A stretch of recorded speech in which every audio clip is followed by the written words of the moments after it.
శ్రీ మాత్రే నమః. ఇది మినపప్పుతో పునుకులు. మినపప్పు ఒక గ్లాసు వేసి 2 గ్లాసులు బియ్యం చక్కగా ఆడించేసుకుంటే చాలా బాగుంటుందండి. ఇందులోని ఉల్లిపాయ, జీలకర్ర ఇవన్నీ కలిపి, వాము, పచ్చిమిర్చి, అల్లం అన్నీ ముందుగుండా కలిపేసుకొని, ఉప్పు, లాస్ట్లో వాటర్ కానీ మజ్జిగ కానీ, పుల్ల మజ్జిగ వేసుకుంటే ఇంకా చాలా బాగుంటుంది. పునుకులు పుల్ల పుల్లగా బాగుంటాయి. దానికి అయిన తర్వాత కొంచెం లూజ్గా కలుపుకోవాలి. ఇది గట్టిగా కలుపుకుంటే పేలిపోతాయి.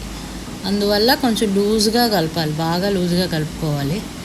నేను ఇక్కడ కొంచెం పెరుగు వేస్తున్నాను, మిగిలిందంతా వాటర్ వేసి ఇలా కలుపుకోవాలి. చక్కగా బాగా ఉండలుగా ఉండకుండా కలపాలి. మినపప్పు బియ్యం కదా, పేలుతాయి.